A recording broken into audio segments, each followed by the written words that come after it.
अस्सलाम वालेकुम, सुबह खैर। कैसे आप सब लोग? ठीक ठाक हैं, मज़े में हैं? अच्छा जनाब, मज़े में रहना बड़ा ज़रूरी है, क्योंकि आपको चाहे कैसा भी मौसम हो, चाहे कुछ भी हालात हो, अल्लाह का शुक्र अदा करना चाहिए और मज़े से अपनी ज़िंदगी गुजारनी चाहिए। दिन का आगाज़ करते हैं इस दुआ के साथ कि अल्लाह ताला हमारे घरों में, आपके घरों में खैर व बरकत रखे और साथ साथ हमें नेकी करने की तौफीक दे और दिन में एक दिन, पूरा दिन ऐसा हो कि हम नेकी कर सकें। अच्छा जी, अब ये बात हो गई है नेकियों की, और नेकियां ज़्यादा से ज़्यादा करनी चाहिए। और ये नेकियां जो है ना, ज़रूरी नहीं है कि आप पैसों से करें।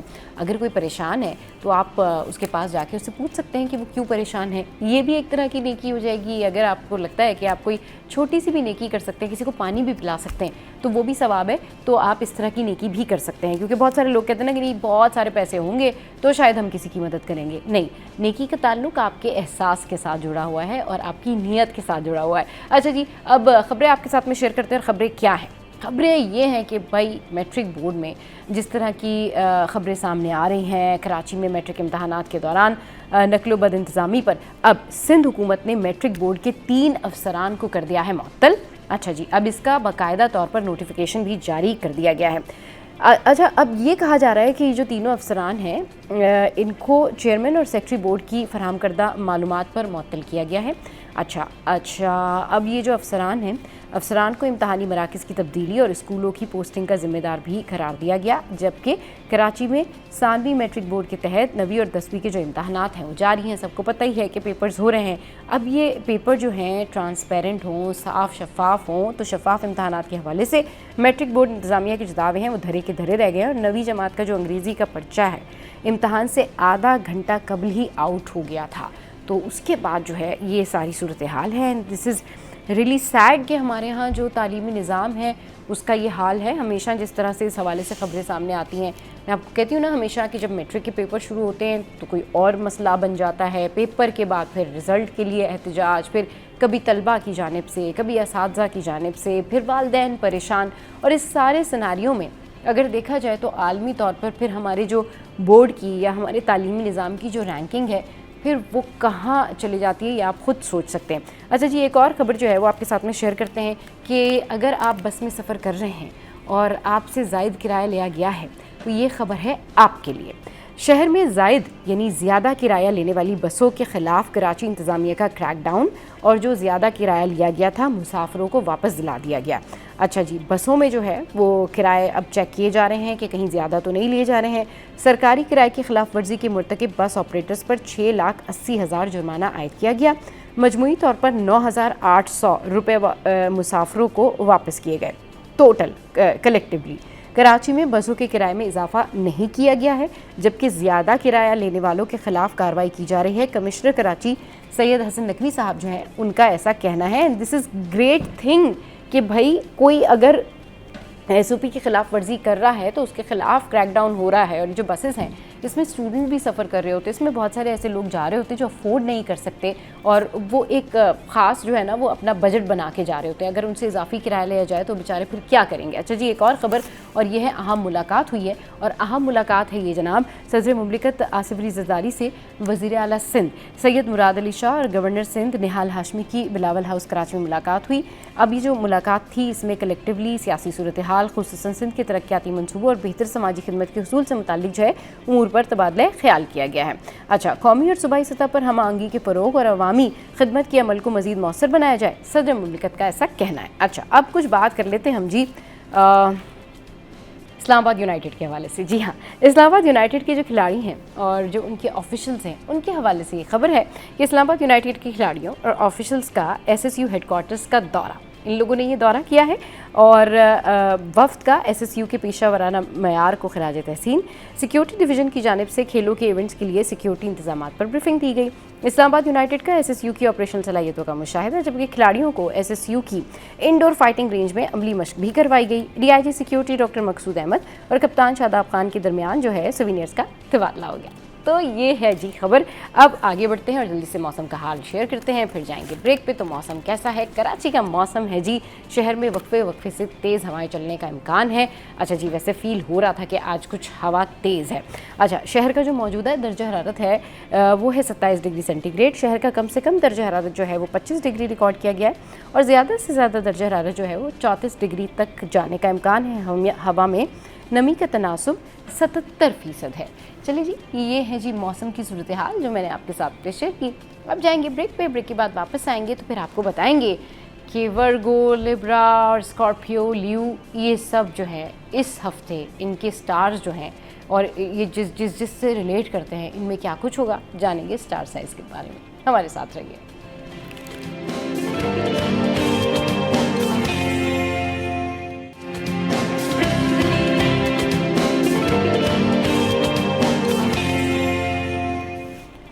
Welcome back. तो अब कुछ बात करते हैं स्टार साइंस के हवाले से, क्या प्रेडिक्शन है इस हफ्ते जो है वो कौन सा स्टार साइन जो है उसमें क्या एक्टिविटी है, क्या कुछ होने जा रहा है। इस पर बात करने के लिए हमारे साथ उनसा शाह मौजूद हैं, एस्ट्रोलॉजर हैं, टैरो कार्ड रीडर हैं। उनको शुरू वेलकम करते हैं। अस्सलाम वालेकुम Unsa, good morning, how are you, कैसी हैं आप, क्या कुछ हो रहा है भाई? वालेकुम अस्सलाम, वेरी गुड मॉर्निंग, अल्हम्दुलिल्लाह आई एम गुड। और आप कैसी हैं? मैं बिल्कुल ठीक ठाक, बस थोड़ा सा है फ्लू फीवर है जो कि ऑब्वियसली इट्स वायरल। यस, हाँ बिल्कुल। गला खराब चेंज हो रहा है। जी यहाँ जी, कराची का वेदर बड़ा मिक्स वेदर चल रहा है, सर्दी गर्मी। शाम जो है वो ठंडी होती है और दोपहर में गर्मी होती है, तो उस वेदर की वजह से जो बात वही है ना, मैं शुरू से ये कह रही हूँ, समझ में नहीं आ रही है कि पहली दफा इस तरह से मैजिकल मौसम हुआ हुआ है कि सुबह में जो है वो गर्मी हो रही है, रात में जो है ज्यादा ठंड हो जाती है। अब तो खैर ओवरऑल मौसम जो है वो है ही गर्मी की तरफ, हम समर सीजन में समझ लें इन हो ही गए हैं, लेकिन अभी 10-15 दिन पहले यही सूरत हाल थी कि समझ नहीं आ रहा था कि लॉन के कपड़े निकाल लें या अभी कॉटन के कपड़े रख लें। ये सारी सूरत हाल। ठंडी है, अगर आप ओपन एयर आउटडोर में बैठे हैं तो आपको बड़ी ठंडी ठंडी हवाएं जो है यहाँ पर हैं। सही, तो बिल्कुल। आप कराची हैं, अभी कराची से कनेक्ट हैं या इस्लामाबाद? कराची में हूँ। कराची में? नहीं, मैं कराची में। जी सही। चलिए जी, उनसे स्टार्ट करते हैं स्टार साइंस से। अब इट्स अप टू यू कि आप कौन से स्टार साइंस से स्टार्ट करना चाहती हैं, क्योंकि मैं तो फिर आपको कहूंगी आप वर्गो से कर नहीं, आज हम एरीज से शुरू करते हैं और एरीज के बारे में बात करते हैं और आने वाला जो टाइम है वो एरीज वालों के लिए कैसा रहेगा, उसको डिस्कस करते हैं। तो फर्स्ट ऑफ ऑल जो कार्ड आया है वो है 9 ऑफ कप्स का, ये विश कम ट्रू का कार्ड है। तो आने वाला टाइम एरीज वालों के लिए बड़ा खुशियों भरा टाइम है, हैप्पीनेस लेकर आ रहा है। उनकी दुआएं कबूल होंगी, उनकी जो विशेस हैं वो पूरी होने वाली हैं। वो शादी से रिलेटेड विशेस हो सकती हैं कि जो लोग सिंगल हैं उनकी शादी के बहुत अच्छे चांसेस हैं, लव मैरिज के बहुत अच्छे चांसेस हैं। फिर उनका काम, उनका प्रोफेशन, उनका करियर में सक्सेस नजर आ रही है। कोई ऐसा गोल, कोई ऐसा काम जिसकी बहुत ज्यादा आप स्ट्रगल कर रहे थे, मेहनत कर रहे थे, तो वो भी आपको अचीव हो सकता है। ट्रैवल के लिए भी ये टाइम जो है एरीज वालों के लिए बेस्ट रहेगा। तो उनकी लाइफ में खुशियां आ रही हैं और उनकी ख्वाहिशात जो है वो पूरी हो रही हैं। और जो है, जो भी अपना उनका मकसद है, जो उनका गोल है, वो अचीव करेंगे। अच्छा, नेक्स्ट हम टॉरस की बात करते हैं। टॉरस वालों के लिए टेम्परेंस का कार्ड है और ये भी हैप्पीनेस और हीलिंग का कार्ड है। सेहत से रिलेटेड टॉरस वालों के अगर हेल्थ इश्यूज रहे हैं तो वो हील हो जाएंगे। बैलेंसिंग का कार्ड है कि बैलेंस होंगे उनके मामला, फाइनेंशियल बैलेंसिंग नजर आ रही है टॉरस वालों के। और रिलेशनशिप में, मैरिड लाइफ में, सिंगल लाइफ में भी हैप्पीनेस नजर आ रही है। अगर प्रॉब्लम्स थी, कुछ मिसअंडरस्टैंडिंग्स थी या ब्रेकअप हुआ था तो रियूनियन हो जाएगा।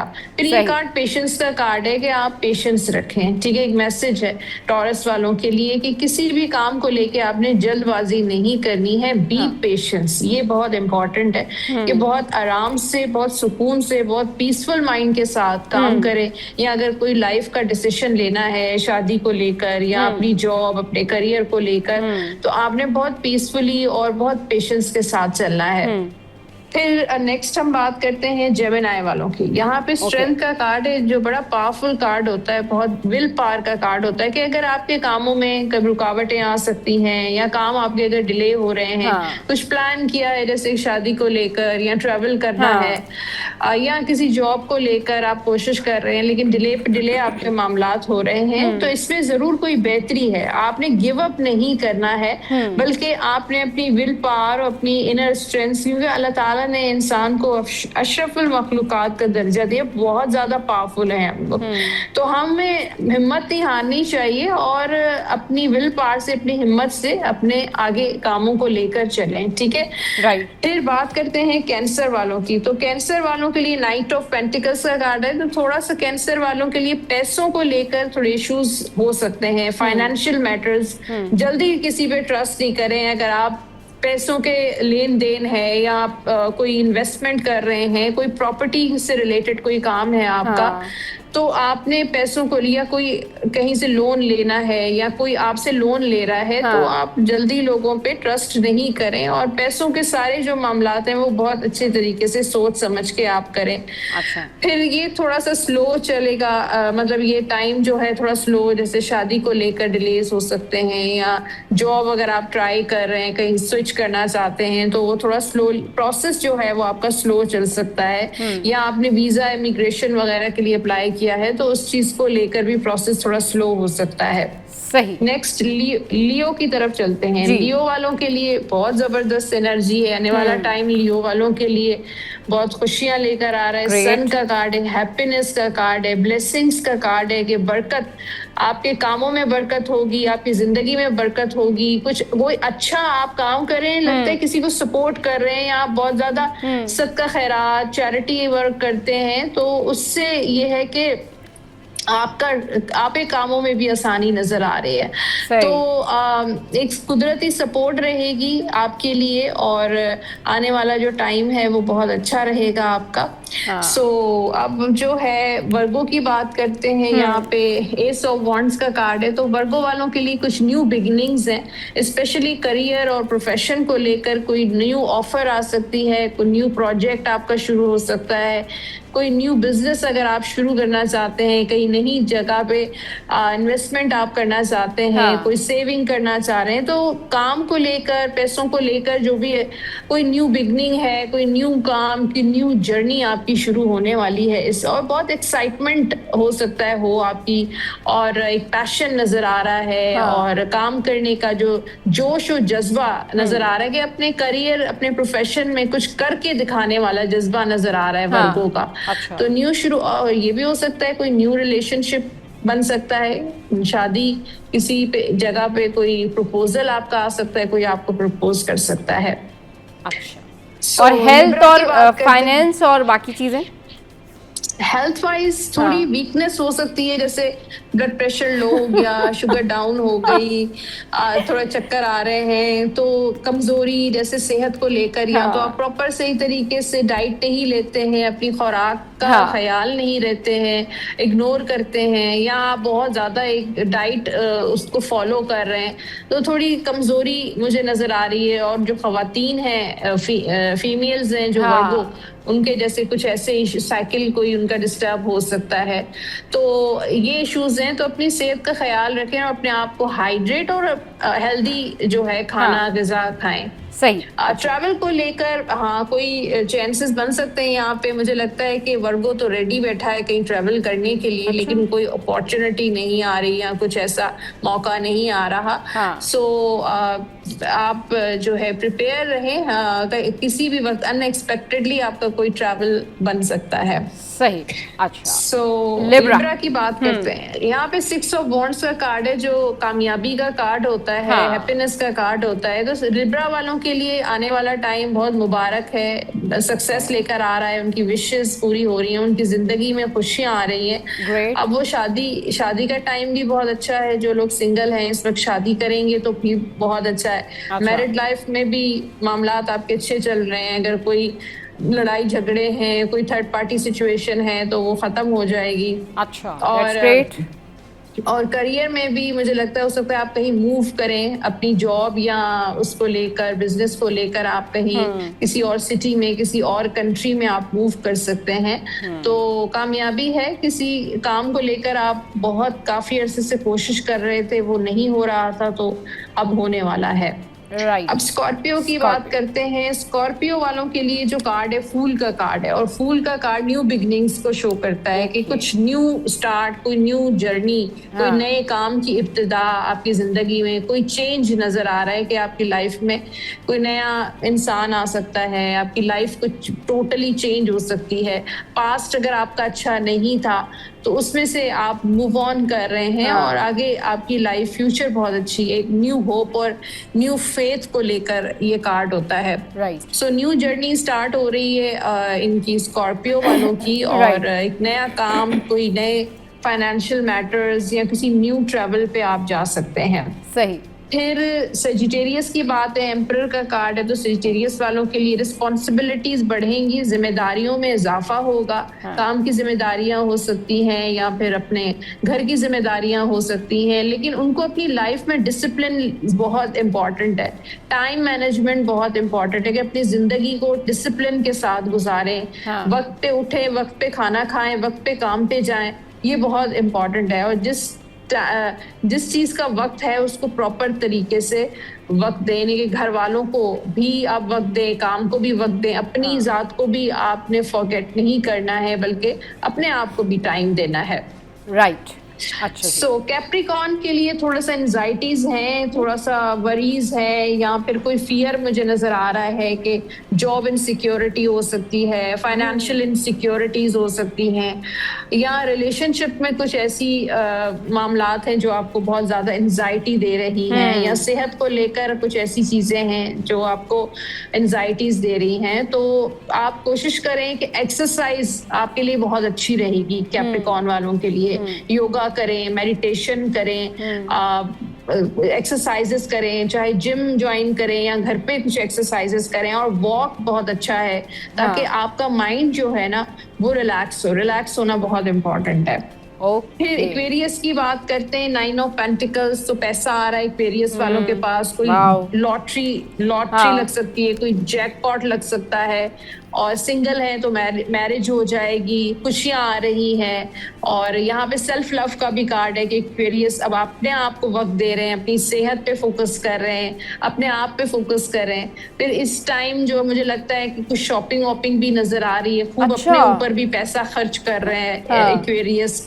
और सोशलाइजिंग, दोस्तों के साथ जैसे एक सोशल टाइम नजर आ रहा है, हैंग आउट नजर आ रहा है एक्वेरियस वालों का, अपने कनेक्शंस बनाते हुए नजर आ रहे हैं कि लोगों के साथ अपने कनेक्शन जो है वो ज्यादा उनका रुझान होगा। और पैसों को लेकर भी बरकत नजर आ रही है, किसी काम में ऐसा मुनाफा होगा, कोई लॉटरी, कोई जैकपॉट भी निकल सकता है। सही। पाइसेस की बात करते हैं, लास्ट जो कार्ड है पाइसेस वालों का, द मून है। थोड़ी अनसर्टेनिटी और कंफ्यूजन्स रहेंगी पाइसेस की लाइफ में।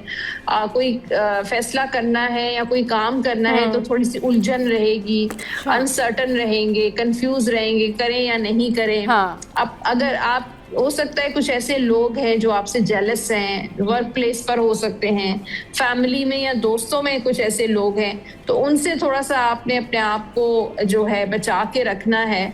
और अगर कोई काम करने का इरादा है, प्लानिंग आप कर रहे हैं, सफर पे जाना है, शादी का इरादा है, या जॉब को लेकर कुछ आप चेंजेस करना चाहते हैं, तो शेयर मत करें जल्दी। जब तक वो आपका काम नहीं हो जाता, आपने एकदम हर बात जो है हर किसी से शेयर नहीं करनी है, अपने हद तक रहेंगे तो आपका काम होगा, वरना आपके काम या तो नहीं होगा या तो रुकावटें आना शुरू हो जाएंगी। क्योंकि यहाँ पे नजरे बद और हसद भी नजर आ रहा है कि पाइसेस वालों के इर्द गिर्द कुछ ऐसे लोग हैं जो नजर जल्दी उनको लग जाती है, या नजरे बद है, या हसद बहुत ज्यादा लोग उनसे करते हैं, या उनके काम से, उनकी लाइफ से जेलसी नजर आ रही है। तो ये है। चलें जी, ये सारे स्टार साइंस हैं और उनसा ने बहुत डिटेल सबके बारे में कि क्या कुछ होने वाला है इस वीक में या ओवरऑल इस मंथ में। तो बात वही होती है कि जितने भी ये साइंस होते हैं, ये पेश कोई होती है, पेशेंट कोई होती है कि आपको ये बता दें कि भाई ये हो सकता है। तो अगर आप अपनी लाइफ में कुछ प्लान करना चाहते हैं तो उसके अकॉर्डिंगली आप कर सकते हैं। बाकी तो हर चीज़ जो है वो अल्लाह रब्बुल इज़्ज़त के हाथ है, जैसा अल्लाह चाहता है वैसे ही हमारी ज़िंदगियाँ होती हैं। अच्छा जी उनसा, बहुत शुक्रिया आपने हमारे शो के लिए कीमती वक्त निकाला और इतनी डिटेल में इन स्टार साइंस के बारे में बताया। शो में यह वक्त तो एक ब्रेक का, ब्रेक के बाद वापस आएंगे, फिर कुछ करेंगे पोर्शन डाइट के हवाले से बात, न्यूट्रिशन के हवाले से बात कि ये हमारी ज़िंदगी में कितना इम्पैक्टफुल है। Stay with us.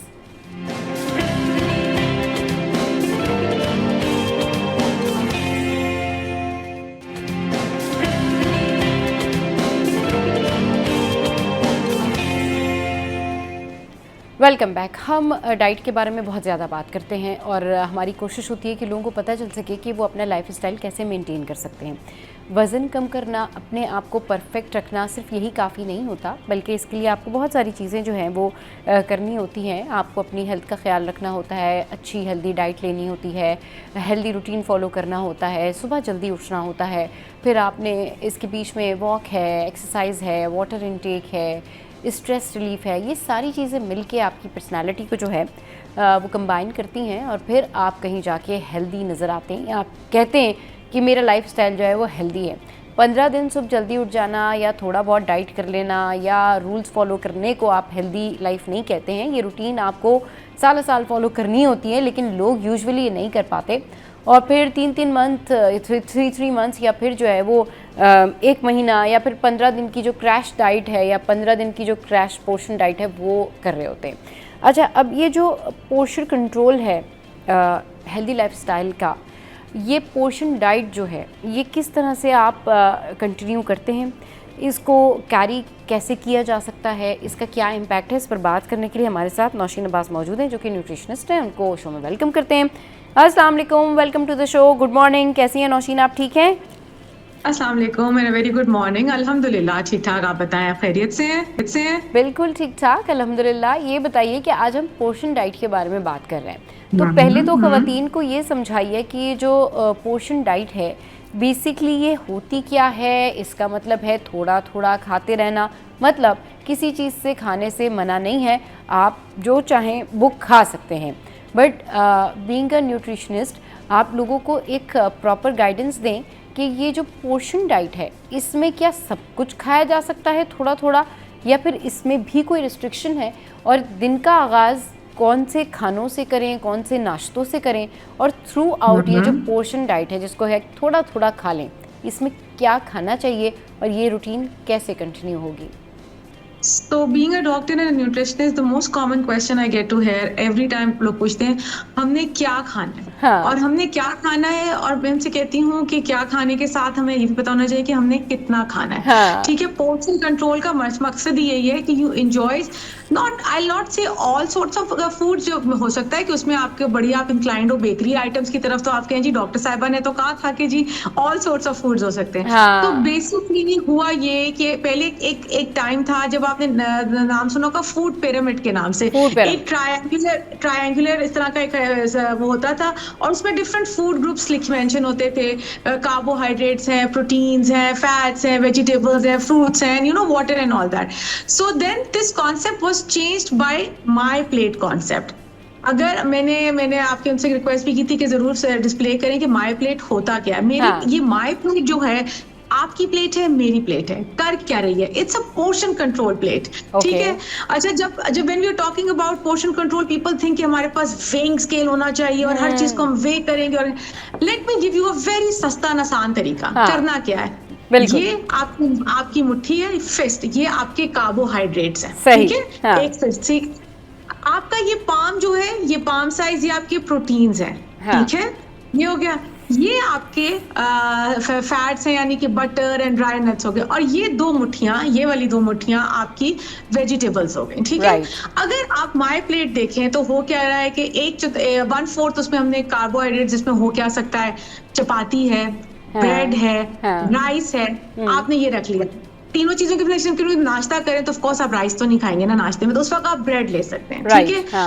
फिर 1/4 पोर्शन आ गया प्रोटीन्स का। अंडा है, मुर्गी है, मछली है, दालें हैं, योगर्ट है, चीज है, यू नो चना है, एवरीथिंग। ये आपका पोर्शन आ गया जी प्रोटीन्स का।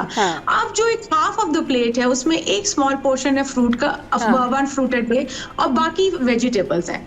वेजिटेबल्स का मतलब मैं आपसे फिर हम्बल रिक्वेस्ट करूंगी, इसका मतलब ये नहीं है कि आप सिर्फ कच्चा खाए चले जाएंगे या आप उबाल के खा रहे हैं। मेक अ नाइस सब्जी आउट ऑफ इट, थोड़ा सा उसमें तेल डालें, 1 चम्मच तेल के साथ, जिस हम डेली अपना, देखो हम हैं एक ऐसी सोसाइटी जिसमें पैलेट बहुत काम आता है। पैलेट का मतलब है कि हमारे टेस्ट बर्ड्स बहुत ज्यादा इंपॉर्टेंट है। हमें ना हर चीज से बोरियत बहुत जल्दी हो जाती है, हमें हर चीज से ना उकताहट बहुत जल्दी महसूस है। तो आपने अपने खाने को पैलेटेबल यानी कि अट्रैक्टिव बनाने, ताकि आप उसको डाइट भी कर सके, पोर्शन कंट्रोल भी कर सके, आप और उसको एंजॉय भी कर सके।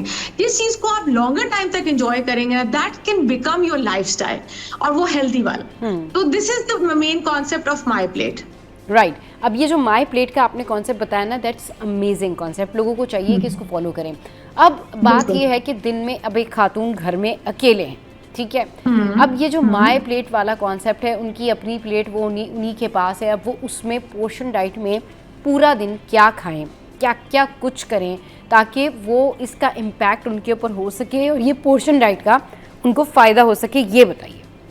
अच्छा, अब चाहे ये मर्द है या औरत है या बच्चा है, जो कोई भी है, वेट लूज करना चाह रहे हैं, तो माई प्लेट सामने रखी आपने 1/4 में आपने चपाती रख ली, ब्रेड रख लिया, ठीक है। आप ये ले सकते हैं। राइस है तो 4 से 5 टेबल स्पून उबले हुए राइस के आपने डाल लिए। Do not make a hump ना, लोग इतने बड़े बड़े पहाड़ बनाते हैं और उसके ऊपर खाना, तो आपने एक पोर्शन ले लिया, ठीक है। हो सकता है आपके घर में दाल बनी हुई है, हैव अ कप ऑफ दाल। हो सकता है आपके घर में अंडा है तो 2 कम तेल में बने हुए ऑमलेट बना ले, उसमें सारी सब्जियां डाल ले। क्यों?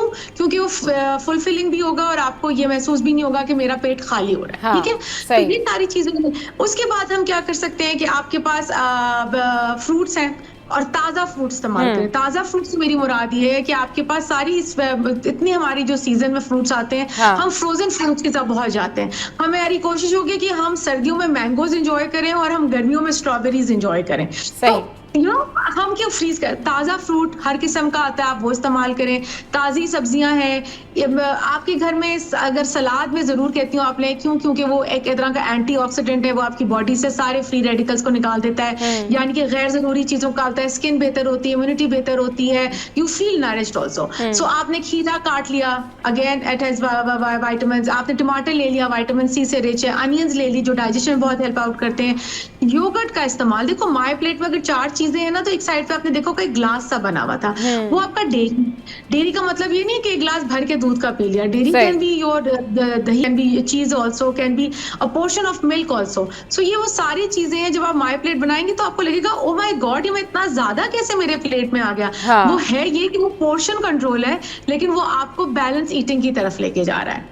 राइट वो बैलेंस ईटिंग की तरफ लेके जा रहा है। और ये जो हमारी स्क्रीन पे आप देख रहे हैं ना, ये कॉन्सेप्ट है माई प्लेट का, और इसमें आप देख सकते हैं कि पोर्शन फूड जो है वो रखा हुआ है, जिस तरीके से ब्रेड रखी हुई है। और फिर इसमें ये आपकी अपनी स्वाब दी देना कि अगर आपने जैसे बताया नौशीन के घर में दाल चावल बने हुए, तो आपने थोड़े से जो है वो एक हाफ पोर्शन में दाल रख ली, राइस रख लिए, फिर उसके साथ अगर आपको लगता है घर में कोई कबाब भी बने हुए तो थोड़े से आपने उसमें कबाब भी ऐड ऑन कर लिए, सैलेड आपने रख ली। हाँ यस, तो क्या हुआ कि ये आपकी हो गई पोर्शन डाइट। इस पोर्शन डाइट के थ्रू आपको वो जो एक बिल्कुल होती है ना कि रिस्ट्रिक्ट डाइट, या बिल्कुल कहना चाहिए कि जिस डाइट में आप बहुत सारी चीज़ें खाना छोड़ देते हैं, इसमें आपको खाना नहीं छोड़ना है, लेकिन इसमें आपको सब चीज़ें थोड़ी थोड़ी खा लेनी है। तो इससे आपको फ़ायदा ये होगा कि आपको जो इस खाने का जो फ़ायदा ये है कि इसके जो न्यूट्रिशंस है वो भी आपको मिल रहे हैं, इसके फ़ायदे भी आपको मिल रहे हैं, आप गोश्त भी खा पा रहे हैं, चिकन भी खा पा रहे हैं,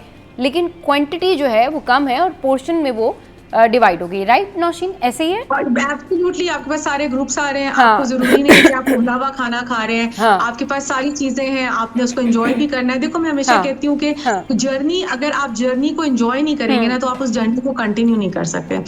weight loss is a journey, wait maintenance is a journey, so let's enjoy a journey rather than punishing ourselves. Right अच्छा, और ये क्या होता है कि मोटिवेशन होना भी बड़ा ज़रूरी है कि अगर आप खुद भी नौशीन जिस तरह से आप लोग दूसरों को मोटिवेट करते हैं, तो रोज़ाना ख़वातीन को खुद भी कोई ऐसी चीज़ चाहिए होती है जिससे वो मोटिवेट हों, और रोज़ाना वो अगर अपना मुकाबला अपने आप से ही करेंगी ना, तो वो ज़्यादा बेहतर है कि भाई कल हमने जिस तरह की डाइट की थी, आज जो हमने डाइट की है वो कल से बेहतर थी या नहीं थी। तो उसमें मोटिवेशन भी रहती है और अपना कंपैरिजन अपने साथ ही होता है, तो उससे ना आपको स्ट्रेस भी नहीं होता। वरना अगर कोई खातून जो पोर्शन डाइट कर रही हैं, वो अपना कंपैरिजन उनके साथ में कर रही हैं जिनका बहुत कम वेट है या जो बहुत ज़्यादा दुबले हैं, तो फिर तो वो मेरे ख्याल में स्ट्रेस में ही रहेंगी। तो हमेशा ज़िंदगी में कभी भी आप कोई भी चीज़ करते हैं, अपना मुकाबला अपने साथ ही करें कि आज जो मैंने खाया है ये कल से बेहतर था या नहीं था, या आज जो मैंने कोई जो है वो काम किया है वो कल से बेहतर था या नहीं था। तो इससे आप स्ट्रेस में नहीं आते, क्योंकि आप अपने आप से कंपीट कर रहे होते। तो आप वो जो एक होता है ना आपका एक्स्ट्रा स्ट्रेस या किसी को देख के हाय ये क्या हो गया, वो नहीं होता। अब जो पोर्शन डाइट की आप बात कर रही हैं, जिस तरह से अभी आपने हमें बताया कि भाई ये सारे पोर्शन डाइट है और आप इस तरह से इसको कैरी कर सकते हैं। अब ये बताएं नौशीन कि इसमें बहुत सारे लोगों को फूड एलर्जी होती है, राइट? अब क्या होता है, कुछ लोग गोश्त नहीं खा पाते, कुछ लोग कहते हैं भाई हम तो चिकन नहीं खा पाते। अब जिन लोगों को एलर्जी नहीं है वो किस तरह से कितने दिन हफ्ते में गोश्त खाएं, कितने दिन हफ्ते में चिकन खाएं, सब्जियों का इस्तेमाल किस तरह से करें, ज़रा ये बता दीजिए। और जिनको गोश्त से एलर्जी है या चिकन से एलर्जी है, ऑल्टरनेटिव वो इसके क्या चीज़ें जो है वो खा सकते हैं दिन भर या पूरे हफ्ते में? तो basically when we talk about allergies, हमें कुछ चीजों का पता होना चाहिए। प्रोटीन एलर्जी है तो प्रोटीन में आपके पास ये सारी गोश्त दालें चीजें आ जाती हैं। लेकिन आपको प्रोफेशनल हेल्प चाहिए। बाय वर्ड ऑफ माउथ आपने अपने आप को नहीं रिस्ट्रिक्ट करना चीजों से, ठीक है। सेकेंडली अब ये है कि अगर आपको ग्लूटेन एलर्जी है जो कि कार्ब्स में होती है, यानी कि व्हीट में जो है, तो आपने ऑफ कोर्स ग्लूटेन फ्री के साथ चलना है। कुछ लोग कहते हैं हम दूध पीते हैं तो हमारे पेट में मरोड़ होना शुरू हो जाता है, खाना नहीं हजम होता, दैट्स मोस्टली लैक्टोज इंटॉलरेंस हो रही होती है, उसको भी आपने रूल आउट करना है। बट ये सारी चीजें रूल आउट करने के लिए you need a professional help. ये मेरी और इस प्लेटफॉर्म की डिस्कशन पे नहीं डिसाइड हो जाएगा, मैं पहले डिस्क्लेमर दूं, ठीक है। प्रोटीन का ये होता है कि जब आपने प्रोटीन्स खाए तो आप कहते हैं कि आपको जो है हाइव्स बनने शुरू हो जाते हैं, दाने बनना शुरू हो गए हैं, या वो आपको एक फीलिंग ऑफ इनडाइजेशन कॉन्स्टेंटली रहती है, जिसको लोग तेजाबियत या गरमाइश जिसको कहते हैं। हमारे ये बड़ा कॉन्सेप्ट है, गरम ठंडा सारी चीजें, ठीक है। बिल्कुल। तो आपने रूल आउट कर लिया। देखिए, अगर आप सिर्फ बाय वर्ड ऑफ माउथ और कुछ टिकटॉक की वीडियो, आई एम सॉरी मैं बुरा नहीं कह रही, बट टिकटॉक की कुछ वीडियोस देख के या सोशल मीडिया पे कुछ चीजें देख के आपके मुझे तो ये है, तो इसका मतलब है आपने उसको डिसाइड नहीं किया, बट आपने अपने आप को खुद ही रिस्ट्रिक्ट कर लिया। उससे क्या होगा कि आपकी बॉडी में nutritional deficiencies Aahista Aahista develop होना शुरू हो जाएंगी, और फिर वो बजाय इसके कि सिचुएशन बेहतर हो, सिचुएशन आपकी खराब हो सकती है। तो हमेशा अगर आपने रूल आउट करना है, take a professional help, read about it, then आप इम्पोज करें कि हाँ कुछ टेस्ट भी होते हैं, कुछ चीजें होती हैं जो आपको खुद ही चेक एंड बैलेंस करनी होती है। तो वो चीजें आप करें तो वो आपको हेल्प आउट करेंगे, एंड देन यू कैन, फिर आप देख सकते हैं। देखो, हर चीज का नेमुल बदल होता है। जैसे अगर मैंने आपको कहा है कि नलके का पानी नहीं पीना क्योंकि वो सेहत के लिए नहीं अच्छा, इसका मतलब ये नहीं कि हमने प्यासा रहना है। We will even have mineral water, tap water, boiled water, कुछ तो हम लेंगे ना, हमने उसको करना है। इसी तरह अगर प्रोटीन से आपको लगता है कि गोश्त, एनिमल प्रोटीन से आपको एलर्जी है, प्लांट प्रोटीन से अपनी प्रोटीन की इंटेक पूरी कर लें। यानी कि दालें हैं, वो है चिकपीस है, लोबिया है, सफेद लोबिया है, योगा, अंडा है, सारी चीजें, ठीक है, वो प्लांट प्रोटीन। और इस तरह आप अपने आप को रूल आउट कर सकते हैं कि कौन सी चीज आपको ज्यादा तंग कर रही है और कौन सी चीज है जो आप आराम से कंज्यूम कर सकते हैं और आपकी बॉडी को हील कर सकती है। बॉडी को हील कर सकती है। अच्छा, अब ये बताएं कि वो जो मैंने, ये तो आपने एलर्जी के वाले से बता दिया, अब किसी ने गोश्त भी खाना है, चिकन भी खाना है और उसने वेजिटेबल भी खाने हैं, उसको कोई एलर्जी नहीं है, कोई प्रॉब्लम नहीं होती, stomach is fine, throughout gut health is fine, तो वो किस तरह से मैनेज करे? कितने दिन गोश्त का इस्तेमाल किया जाए हफ्ते में, और पकाया जाए, और कब कब जो है वेजिटेबल खाने हैं? चलिए जी, ब्रेक आ गया है। ब्रेक के बाद फिर जानते हैं कि किस तरह से ये जो मीट है, चिकन है और वेजिटेबल है, इसको डिवाइड किया जा सकता है पूरे हफ्ते में, और एक अच्छी डाइट जो है वो बनाई जा सकती है। इस ब्रेक के बाद जानते हैं।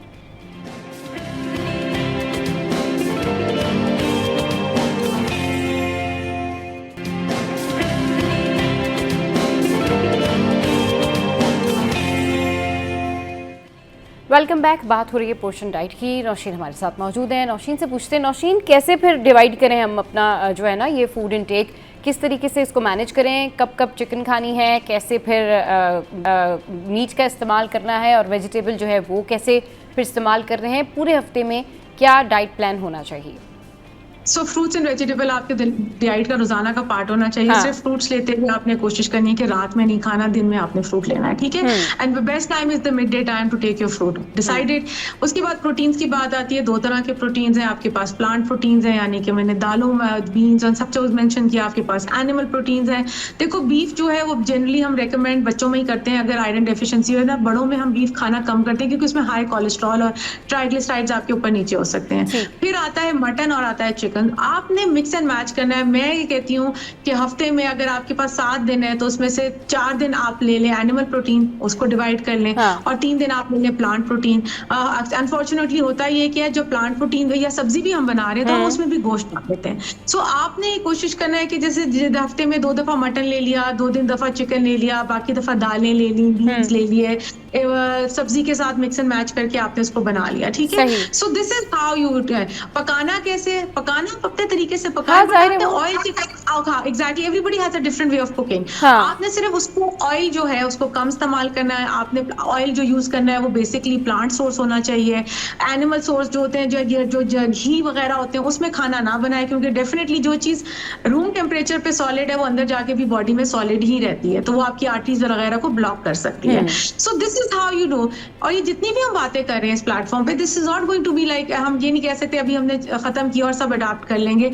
इसको समझने में, प्रैक्टिस करने में टाइम लगता है। 1 change a day can help you out. पहले make a routine, then make your portions, then keep in mind. हमने आज जो आपको माई प्लेट दिखाया है ये इसीलिए है ताकि जब आप अपनी प्लेट बना रहे हो तो आपके जहन में हो कि मैंने क्या क्या चीजें जो हैं वो लेनी और किस करना है। सही। अच्छा नौशीन, जिस तरीके से अभी आपने बताया ना, बहुत ज़बरदस्त आपने ये बताया। ये बताएं कि बहुत सारे लोग नाश्ते में जो है ना वो क्या कर रहे होते हैं, ओट्स ले रहे होते हैं, फिर डिफरेंट जो है वो फूड ट्राई कर रहे होते हैं, साबूदाना भी खा रहे होते हैं। तो क्या बेस्ट है ये सारी चीज़ें खाने के लिए नाश्ते का time? It's a very good start. आप पॉरेज में अच्छा सा अपना दूध मिलाएं, दूध में उसमें पॉरेज में दलिया में आप नट्स डालें, फ्रूट्स भी डाल सकते हैं। साबूदाना बहुत अच्छा है क्यों अच्छा? एक तो फाइबर है, फाइबर के साथ दूध आपको प्रोटीन दे रहा है, नट्स आपको अच्छे गुड फैट्स दे रहे हैं। तो देखो अगर हम देखें ना, जो हमारा पॉरेज का प्लेट है, पोर्शन है, अगर आप उसको डिवाइड करोगे तो वो माई प्लेट कॉन्सेप्ट में चला जाएगा। दलिया है तो कार्ब्स आ गए, दूध है तो प्रोटीन आ गए, नट्स आ गए, फैट्स अच्छे, फ्रूट डाले तो वो आपकी पूरी हेल्दी प्लेट बन जाती है। सही। तो ये एक साथ मतलब खाए जा सकते हैं ना माई प्लेट पे रख के, थोड़े थोड़े से अगर आप। वो मैं हमेशा आई रिमेम्बर लास्ट टाइम भी मैंने आपके प्रोग्राम में कहा था, नाश्ता करो बादशाहों की तरह, रात का खाना गुलामों की तरह।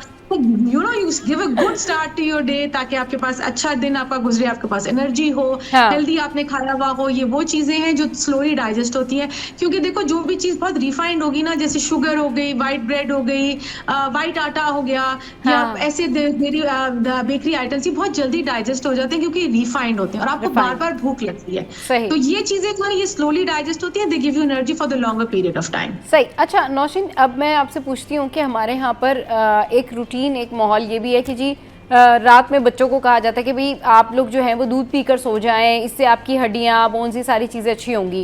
अगर बहुत सारे बच्चे ऐसे होते हैं जो नहीं मानते पेरेंट्स की बात, तो उसकी ऑल्टरनेटिवली क्या ऐसी डाइट है, क्या ऐसी चीज़ है जो कि दी जा सकती है जिससे कैल्शियम इंटेक बेहतर हो जाए और ये प्रॉब्लम जो है ये भी सॉल्व हो जाए? अच्छा देखो, कुछ कॉन्सेप्ट्स जिनसे मैं एग्री नहीं करती, जस्ट लाइक रात को फ्रूट खाना, रात को दूध दे देना। दूध आप दिन में भी दे सकते हैं ना, आप उसकी स्मूदी बना दें, आप अच्छा सा मिल्क शेक बना दें, मिल्क शेक में फ्रूट डालें, नट्स डालें, चिया सीड्स डाल दें, बच्चों को पता भी नहीं चलता, ब्लेंड करके खाने को दे दें। रात को जब आप एक चीज दे रहे हैं, क्योंकि देखो जो दूध होता है उसमें मतलब उसके अंदर मैं आसान लफ्जों में कहूँ कि वो कुछ ऐसे उसके बैक्टीरियाज होते हैं जो गैस बनाते हैं। तो वो बच्चा अनकंफर्टेबल होता है, नॉट नोइंग, पेरेंट्स को नहीं पता। अगर बच्चा लैक्टोज इंटॉलरेंट है और हम उसको रोजाना रात को दूध, वो सारी रात बेचैन रहता है, उसकी नींद सही नहीं होती है, you know they get upset, सुबह फ्रेश नहीं उठते। तो my humble request to parents who are, हमारे बहुत कॉन्सेप्ट है कि दूध जरूर पीना है, आप पिए, अच्छी बात है, लेकिन दूध कोई नेमल बदल नहीं है खानों का। अगर आप खाने भी देते हैं तो उसमें भी आपके पास सारी चीजें आ जाती है, क्योंकि हमारे अब दूध अनफॉर्चुनेटली वाला दूध रहा ही नहीं है जिसमें आप कहेंगे जी कैल्शियम कंटेंट बहुत ज्यादा होगा, हम मरता क्या ना पता वाली सिचुएशन में होते हैं। जो चीज है उसी से काम चला रहे हैं और दिल को बहला रहे हैं कि हाँ व्हाइट है तो कैल्शियम होगा इसके अंदर। So what you do, you make smoothies, you make milk shakes, you दलिया दे, चीजें इस तरीके से दूध का कंपनसेशन कर लें। मैंने ये भी देखा है कि दूध देने के चक्कर में ढेर सारी चीनी डाली जाती है, उसमें ढेर सारा कोई भी शरबत डाल दिया जाता है, हाँ। उसे कहा जाता है कि भाई ये पी लो क्योंकि मीठा है, और इवेंचुअली बच्चों का स्वीट टूथ इतना डेवलप हो जाता है कि उस मीठे के बगैर उनको मजा नहीं आता, वो फिर चाइल्डहुड ओबेसिटी की तरफ लेके जाए। आपको मैं एक सच्ची बात हूँ, I can go on and on and on about nutrition, link everything to each other, लेकिन बस हम्बल रिक्वेस्ट ये है कि आप अगर रात को दूध नहीं दे रहे तो दिल में मिल्क शेक्स और स्मूदी से काम चला लें। सही, बिल्कुल ठीक कह रही हैं। अच्छा, आपने ये बहुत ज़बरदस्त बताया स्मूदी का कि इस तरह से भी दिया जा सकता है। अब दही के बारे में भी बात कर लेते हैं कि कर्ड ये बहुत ज़्यादा ज़रूरी भी होता है और कहते हैं इससे नींद भी बड़ी अच्छी आती है और इम्यूनिटी भी बहुत ज़्यादा बेहतर होती है। इसकी सही टाइमिंग्स क्या हैं, किस टाइम पर इस्तेमाल किया जाए? क्योंकि अब देखिए गर्मियां हैं तो लस्सी लोग बहुत शौक से पीते हैं और उनकी कोशिश ये होती है कि अगर मतलब वो मतलब मिड डे में अगर घरों को वापस आ रहे हैं, जैसे लाइक अगर स्टूडेंट्स हैं तो उनकी ऑफ जल्दी हो रही है या फिर ऑफिस के लोग हैं, तो वो क्या होता है वो दे लाइक टू प्रेफर कि वो लस्सी का इस्तेमाल करें, तो वो उसके बेस्ट टाइमिंग क्या है? क्या दही को वैसे ही खा लेना चाहिए, लस्सी पीनी चाहिए, क्या चीज़ बेनिफिशियल रहती है for health, energy and obviously for the skin? So definitely दही क्यों recommended है? It's a powerhouse of probiotics. Probiotics क्या है कि वो आपकी gut health में, आपके मैदे की और आपकी intestinal health को maintain करने में बहुत important role play करते हैं। आसान लफ्ज़ों में मैंने आपको समझा दिया, ठीक है। आप चाहते हैं तो आप उसको लस्सी के तौर पे ले सकते हैं। अगेन मेरी humble request होगी, बहुत मीठी उसमें ना डालें, एक दही का अपनी मिठास होती है, उसमें आपने डाला। उसी के अलावा अगर आप सिंपल उसको कर लेते हैं, नमकीन लस्सी इज इक्वली गुड, उसमें आपने जीरा डाला, आप गर्मियों की बात हो रही है, आपने उसे पुदीना डाला, so it makes a very good, वो एक कूलिंग इफेक्ट देता है आपको। प्रोबायोटिक्स भी होते हैं, आपकी गट हेल्थ के लिए भी अच्छा होता है। अभी जैसे आपने दही बात की, चमचे से भी खाया जा सकता है। मैं तो हर मील प्लान में, सुबह का नाश्ता है तो आई गिव दही, दोपहर का खाना है तो आई गिव दही, रात का खाना है तो आई गिव दही, पोर्शन कंट्रोल के साथ। 2 से 3 चम्मच आपने बड़े वाले ले लिए ताकि आपकी जो गट की देखो लाइनिंग होती है, तो वो दही क्या करता है, उस लाइनिंग को जाके कवर करता है और आपकी गट को बेहतर करता है। So these are different ways, इस तरीके से आप दही को इस्तेमाल कर सकते हैं। सही, चलिए जी, thank you very much Naushin, so nice of you for your time. बहुत अच्छा लगा आपसे बात करके और बहुत ज़बरदस्त आपने जो है वो जितने भी मशवरे हैं ना वो दिए लोगों को और बताया कि इस तरीके से डाइट करनी चाहिए और ये पोर्शन डाइट है। और ये जो पोर्शन डाइट है सीरियसली आप स्टार्ट करें, आप लोग आज से ही स्टार्ट करें। जैसे आपको बताया नौशीन ने, आपको बहुत ज़्यादा फ़ायदा होगा, ये बहुत बेनिफिशियल है। इसमें आपका फ़ायदा ये है कि आपने कोई कार्ब्स भी नहीं छोड़ना, आपकी कोई ऐसी पसंदीदा डिश है आपने वो भी नहीं छोड़ना है, लेकिन थोड़ा थोड़ा करके आप सब कुछ खा भी सकते हैं। आपका जो फूड, आपका जो बॉडी में जिस फूड की इंटेक चाहिए, जो उसकी रिक्वायरमेंट है वो भी पूरी हो सकती है और आप जो है दिल भी नहीं मारना पड़ेगा, बहुत लंबे लंबे से डाइट भी नहीं करनी पड़ेगी। चलिए जी, यहाँ वक्त हुआ है हेडलाइंस ब्रेक का, उसके बाद फिर वापस आएंगे, करेंगे ढेर सारी बातें।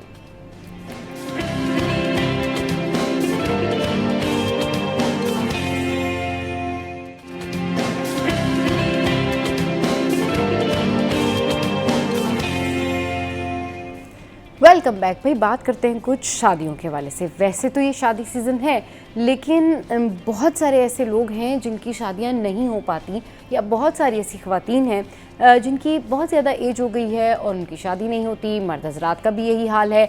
अब ये शादियों में इतनी ताख़ीर और फिर उसके बाद पेरेंट्स का परेशान होना, घर वालों का परेशान होना, क्या ये कहा जाए कि जो शादी है या जो मैच है उसकी जो रिक्वायरमेंट्स हैं वो बहुत ज़्यादा हाई हैं, इस वजह से लोगों की शादियां नहीं हो पाती, या लोगों को मिस्टर परफेक्शनिस्ट या मिस परफेक्शनिस्ट की जो है वो तलाश होती है। लेकिन अगर आपको लगता है कि कोई मुनासिब रिश्ता है और आप इंटरेस्टेड हैं, तो आपको जो शादियां हैं वो देखभाल के कर देनी चाहिए। लेकिन आजकल लड़कियों की डिमांड भी बहुत हाई है और लड़कों की डिमांड भी बहुत हाई है। तो क्या शादियों में ताख़ीर की वजह यही है कि लोगों को अपनी मर्ज़ी के मुताबिक रिश्ते चाहिए और जैसा वो चाहते हैं वैसा रिश्ता होना चाहिए, वैसा रिश्ता नहीं होगा तो फिर उनकी शादियां नहीं हो पाती हैं और वो कॉम्प्रोमाइज़ नहीं करते हैं। इस पर बात करने के लिए हमारे साथ इस वक्त मिसेज़ अली मौजूद हैं, उनसे बात करते हैं। अस्सलाम वालेकुम, गुड मॉर्निंग, कैसी हैं? वालेकुम अस्सलाम, गुड मॉर्निंग। अल्हम्दुलिल्लाह मैं ठीक हूँ, आप कैसी हैं? मैं बिल्कुल ठीक ठाक, लुकिंग नाइस। Thank you. सुबह सुबह तैयार हो भाई सुबह सुबह रेडी होने का जो मजा है ना वो है ही अलग, मतलब एनर्जेटिक होता है इंसान सुबह सुबह जब आप रेडी हो रहे होते हैं ना।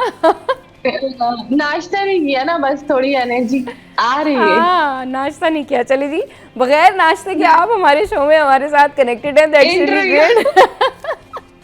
अच्छा, ये बताएं कि भाई शादियों में ताख़ीर की वजह क्या है? मतलब आपको क्या लगता है कि जो असेसमेंट मेरी है या जो अभी मैंने बताया अपने इंट्रो में कि जो डिमांड है वो इतनी ज़्यादा हाई है, यानी अपनी मर्ज़ी के मुताबिक अगर रिश्ता होगा तो लोग रिश्ता करेंगे, वरना जाहिर सी बात रिश्ता नहीं करेंगे, चाहे उनकी एज निकल जाए। 20% भी वो कंप्रोमाइज़ नहीं करते, 10% भी कंप्रोमाइज़ नहीं करते, या रीज़न कोई और भी है? रीजन जो है वो ये है कि जब लोग आते हैं हमारे पास तो वो डिमांड्स का उनका सिनेरियो होता है। हाँ। लेकिन देखें सब यहाँ पे बहुत सारी ऐसी लड़कियां ऐसे लड़के भी मौजूद हैं जो जानबूझ के ताख़ीर करते हैं, क्योंकि उनके लिए जो उनकी प्रायोरिटीज होती हैं वो कुछ और होती है, जैसे कि वो कैरियर होता है या उनके लिए फाइनेंशियल स्टेबिलिटी बहुत ज्यादा मायने रखती है, तो वो उस चीज की तरफ ज्यादा फोकस करते हैं और फैमिली को दिखाने के लिए, टाइम पास करने के लिए एक रजिस्ट्रेशन करवा लेते हैं कि भाई ठीक है हम देख तो रहे लेकिन हमें समझ में नहीं आ रही, तो उसमें एक ऑलरेडी जब बंदे ने माइंड बनाया हुआ है कि मैंने करनी नहीं है, मैंने सिर्फ देखना है। हाँ। तो वो हर अच्छे से अच्छे मैच को नो नो नो करके उस टाइम को निकाल देता है ताकि वो जो फॉर्मेलिटी है उसके सर से उतर भी जाए। और जाहिर सी बात है फैमिली अब जिस तरीके से आ रही है वो कैंडिडेट के डिसीजन से ही जो है वो कोई ना कोई अमल जो है वो समझें कि आता है। हाँ। लेकिन अगर फैमिली जो है वो ओके कर रही है लेकिन लड़का या लड़की खुद मना कर रही है तो जाहिर सी बात है फैमिलीज भी कुछ नहीं कर सकती। हाँ। तो वहां पे रिश्ते होते ही नहीं है। और हमें ये लगता है कि जो ये अपना बिजनेस कर रहे हैं या फिर जो अपना जॉब कर रहे हैं उसको आगे लेके चलने में या उसको बढ़ाने के चक्कर में ये इसको जानबूझ के डिले कर रहे हैं, क्योंकि अब ज्यादातर लोगों की जो प्रायोरिटीज है वो चेंज हो रही है। उनके लिए सबसे पहले उनका कैरियर है, उनके लिए सबसे पहले ये है कि वो फाइनेंशियल स्टेबल हो जाए, वो ये देख रहे हैं कि हम इंडिपेंडेंट हो जाए ताकि किसी के ऊपर डिपेंडेंसी ना हो शादी के बाद, क्योंकि आपको पता है कितने क्राइसिस हैं। हाँ, तो अब लोगों के अंदर थोड़ी सी ना ये जंग पैसे की छिड़ गई है। सही, बिल्कुल बिल्कुल आप ठीक कह रही हैं कि ये ना बहुत ज़्यादा अब फाइनेंस की तरफ भी लोग जो है वो रुझान कर रहे होते हैं। अच्छा ये बताएं मिसेस अली कि अभी क्योंकि शादी सीज़न है, मैच मेकिंग आप करती हैं तो कंपेटिबिलिटी बड़ी आसानी से हो जाती है, लोग जिस तरह से जो माइंडसेट होता है मिल जाते हैं उनके कंपेटेबल लोग, या अभी भी जिसको कहते हैं ना कि जी ठीक है बड़ी अच्छी जगह रिश्ता किया है लेकिन फिर भी 100% मैच तो नहीं होता होगा ना, लोगों की जो डिमांड है मतलब वो पूरी हो जाती है इस तरह से? हो जाती, करने वाले लोग सभा कर भी लेते हैं लेकिन नहीं करने वाले लोगों के लिए हर चीज जो है वो ना करने का बाइस बन जाती है। उनके लिए 1 इंच भी जो है अगर लड़की या लड़का रिक्वायरमेंट के मुताबिक नहीं होंगे तो वो उनके लिए ना का जो है वो बाइस बन जाता है। जो करने वाले लोग होते हैं अल्हम्दुलिल्लाह वो 4-8 ऑप्शन देखने के बाद किसी न किसी एक रिश्ते का इंतखाब करते हैं, अपने लिए भी आसानियां पैदा करते हैं, हमारे लिए भी आसानियां पैदा करते हैं और जल्दी जल्दी जोड़े जो है वो बन जाते हैं। लेकिन हमने ऐसे भी लोग देखे हैं जो छोटी छोटी चीजों को लेके बैठ जाते हैं, बिल्कुल मिस्टर परफेक्ट और मिस परफेक्ट अगर वो ढूंढ रहे हैं तो उनके लिए 1 इंच भी बहुत मायने रखता है, उनके लिए हर चीज इतनी मायने रखती है कि वो उस रिश्ते को रिजेक्ट कर देते हैं। जबकि हम अपनी मैच मेकिंग के हर फिल्टर को इतने ज्यादा समझें कि फोकियत से लेके चलते हैं कि आगे जाके किसी के लिए परेशानी का बाइस ना बने। लेकिन अगर आपने इतनी सी चीज के ऊपर भी कॉम्प्रोमाइज नहीं करना तो फिर आप मुझे बताएं कि रिश्ता ऐसे नहीं बनते। कहीं ना कहीं इंसान को थोड़ा बहुत जो है वो कॉम्प्रोमाइज करना पड़ता है एक अच्छे रिश्ते के लिए। 19-20 सब जगह चलता है। सही। अच्छा ये बताएं मिसेस अली कि अब जिस तरीके से माशाल्लाह से आप बहुत अच्छा काम कर रही हैं इस फील्ड में, बड़ा आपको तजर्बा हो गया है कि भाई किस तरह से जो है वो मैच मेकिंग करनी है, तो पता चल जाता है आपको कि जब आपका कोई क्लाइंट आपके पास आता है कि भाई ये वाकई इंटरेस्टेड है या नहीं है, इनको ये रिश्ता पसंद आ जाएगा या नहीं आ जाएगा। पहली मीटिंग में इतना जज कर रही थी आप? ये मैंने आपके लिए, आपकी फिटर्निटी के लोगों के लिए पूछा है सवाल। हाँ अल्हम्दुलिल्लाह क्योंकि हमारी वीडियो कॉल होती है, ज्यादातर ऑडियो कॉल होती है। और जब क्लाइंट रिक्वायरमेंट इस तरीके की बताते हैं ना जो कि अनएक्सपेक्टेड सिनेरियोज में जा रही हो, लड़का खुद जो है वो गंजा है या खुद जो है वो मोटा है और उसकी रिक्वायरमेंट्स इतनी हाई हैं तो उसको कलर्ड आइज भी चाहिए और फेयर कॉम्प्लेक्शन भी चाहिए, तो फिर हम इस तरीके के केसेस को ज्यादा ये कोशिश करते हैं कि रजिस्टर्ड ना करें। क्योंकि देखिए हम अपनी टाइम और एनर्जी, अभी मैं देखे ना सुबह जो है वो मैं 5 बजे सोई हूँ नमाज के बाद, तो अब अगर हम इतनी मेहनत कर रहे हैं ठीक है तो हम उन रिश्तों को फोकियत देते हैं जो कि पाए तक मील तक पहुंच जाए और हमारी ज्यादा से ज्यादा सक्सेस स्टोरीज जो है वो इंक्रीज हो। लेकिन अगर इस तरीके के केसेस हम लेते हैं जो कि सिर्फ और सिर्फ रजिस्ट्रेशन के बाद देखने के लिए आते हैं या हमारा टाइम वेस्ट होता है, तो हम इस तरीके के रिश्तों से ना माजरत कर लेते हैं और या हम उनको ये गाइडलाइन देते हैं कि भाई या तो पहले आप वेट कम करें या तो आप हेयर प्लांट कराएं, ठीक है, कोई ना कोई ऐसी चीज जो कि बेहतर बनाई जा सकती है, उस अमल के बाद हमसे राब्ता करें ताकि हमारा काम भी आसानी हो और आप जो अपने लिए चाह रहे हैं वो भी चीज मुमकिन हो। लेकिन लोग इस तरीके से जो है ना वो हाई डिमांड्स लेकर भी आते हैं और उसके ऊपर अमल भी नहीं करते, तो फिर हम उनसे माजरत कर लेते हैं, क्योंकि हमारी कोशिश ये है कि हम अपना वक्त उन लोगों पे दें जो कि वाकई संजीदा हैं, ताकि हमें भी एक पॉजिटिव रिस्पांस मिले ना। मेहनत कर रहे हैं तो कुछ ना कुछ तो आए। मुस्कान, आपकी इस बात से मुझे ये बात मतलब समझ में आई कि चले आप तो मैच मेकर हैं, तो आपके पास कोई रिश्ते के लिए आता है और आप लोगों को कहते हैं जी उसको कोई अच्छी लड़की चाहिए या उसको बहुत ही खूबसूरत लड़की चाहिए, तो मुझे बड़ा अच्छा लगा जिस तरह से आपने कहा कि हम तो रजिस्टर करने से पहले कहते हैं पहले जाके आप अपना खुद हेयर ट्रांसप्लांट। सीरियस ऐसे कितने सारे केसेस हैं, ऐसे कितने केसेस हैं जो कम मोटापा था तो वो कम करके आए हैं, अगर किसी के साथ कोई मेडिकल इशू था तो उसको रिजॉल्व कराया, अगर हेयर प्लांट था तो हेयर प्लांट कराया।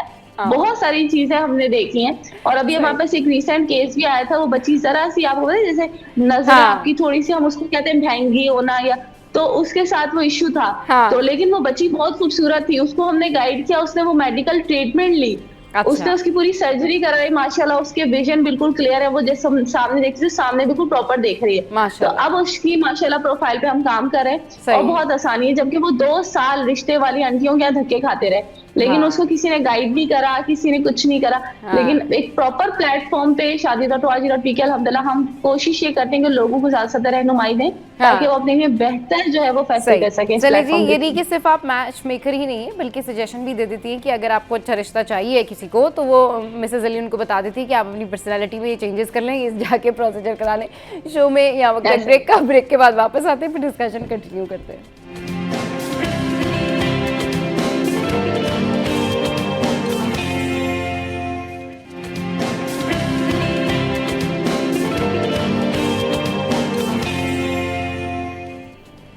Welcome back. तो मिसेज़ अली इस वक्त हमारे साथ मौजूद हैं और मैच मेकिंग के हवाले से और रिश्तों में जो ताख़ीर हो जाती है उसके हवाले से हम डिस्कशन कर रहे हैं। अच्छा मिसेज़ अली, एक जो है ना इशू ये भी है, अब ये लोगों का माइंडसेट है, परसेप्शन है या क्या है, कहते जी मैच मेकर्स के पास तो तब लोग जाते हैं जब उनके रिश्ते नहीं होते, तो वो कहते जी ठीक है मैच मेकर से बात कर लेते हैं और मैच मेकर के पास चले जाते हैं। ये क्या माइंडसेट है या ये क्या मिथ है?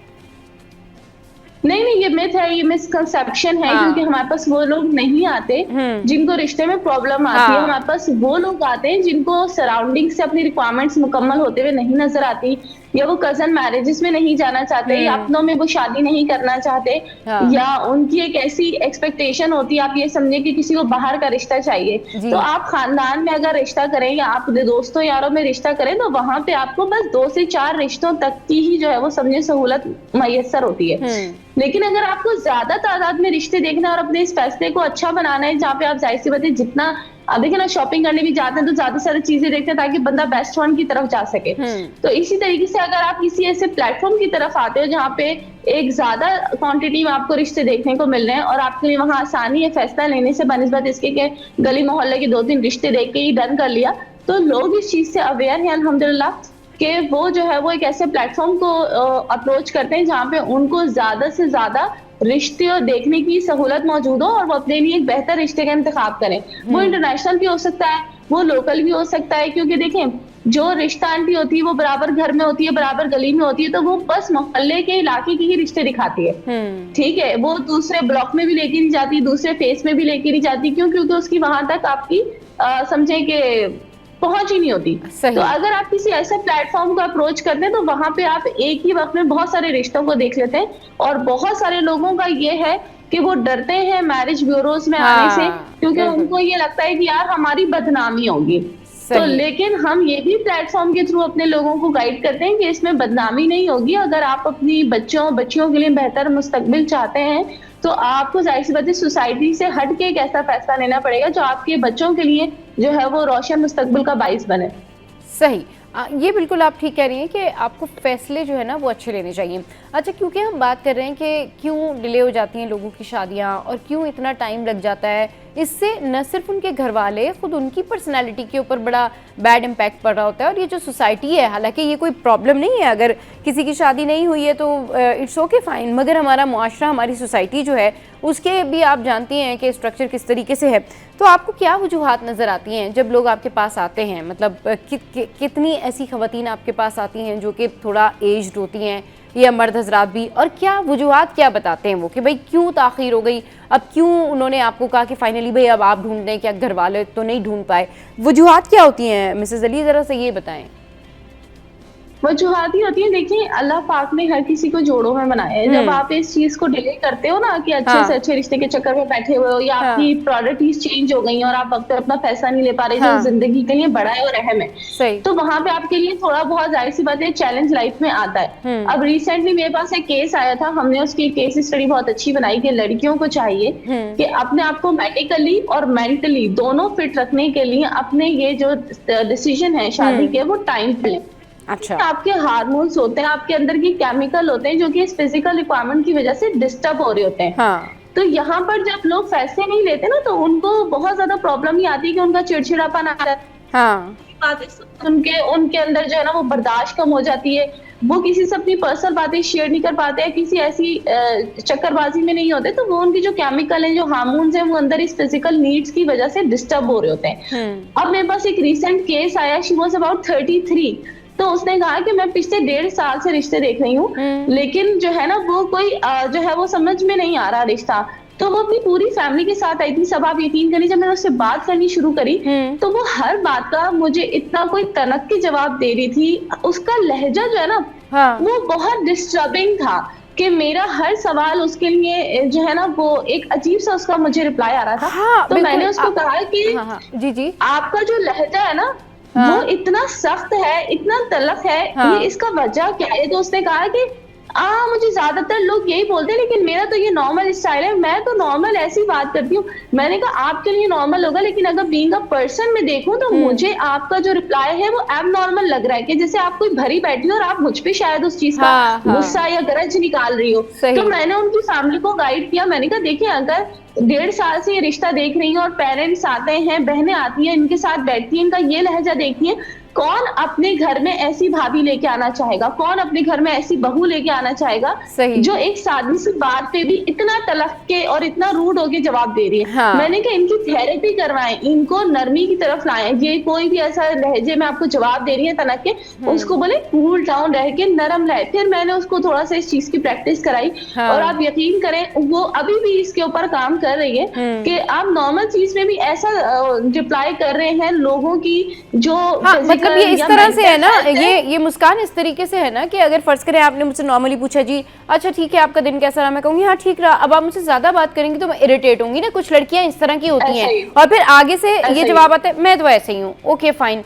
तो ये वाला जो एटीट्यूड है ना, मतलब ये थैंकलेस एटीट्यूड है कि आप सामने वाले की किसी बात की रिस्पेक्ट नहीं कर रहे हैं, या फिर आप किसी को जो है ना वो रिगार्ड ही नहीं कर रहे हैं कि वो आपसे कोई बात कर रहा है तो आपको इंटरेस्ट भी ले रहे हैं। तो ये बात ये है कि कम्युनिकेशन स्किल, ये सब तरबियत का ही नतीजा होते हैं ना, और बहुत सारे लोगों में ये मिसिंग होता है। आप देखिए वो बहुत पढ़े लिखे होंगे लेकिन शायद उनके अंदर कम्युनिकेशन स्किल नहीं होती, उनको पता ही नहीं होता कि लोगों से बातचीत कैसे करनी है। और असल चीज़ तो आपका अखलाक है, असल चीज़ तो एटिकेट्स है कि अगर आप अपने बड़ों का एहतराम कैसे करते हैं, जो लोग घर में अपने बड़ों का एहतराम करते हैं, जो लोग अपनी सराउंडिंग में अपने रिश्तेदारों का एहतराम करते हैं, डेफिनेटली वो ऑफिस में फिर अपने बाकी कुलीग्स का एहतराम करते हैं। जो लोग अपनी बहनों का ख्याल करते हैं वो ऑफिस में भी लोगों का ख्याल करते हैं।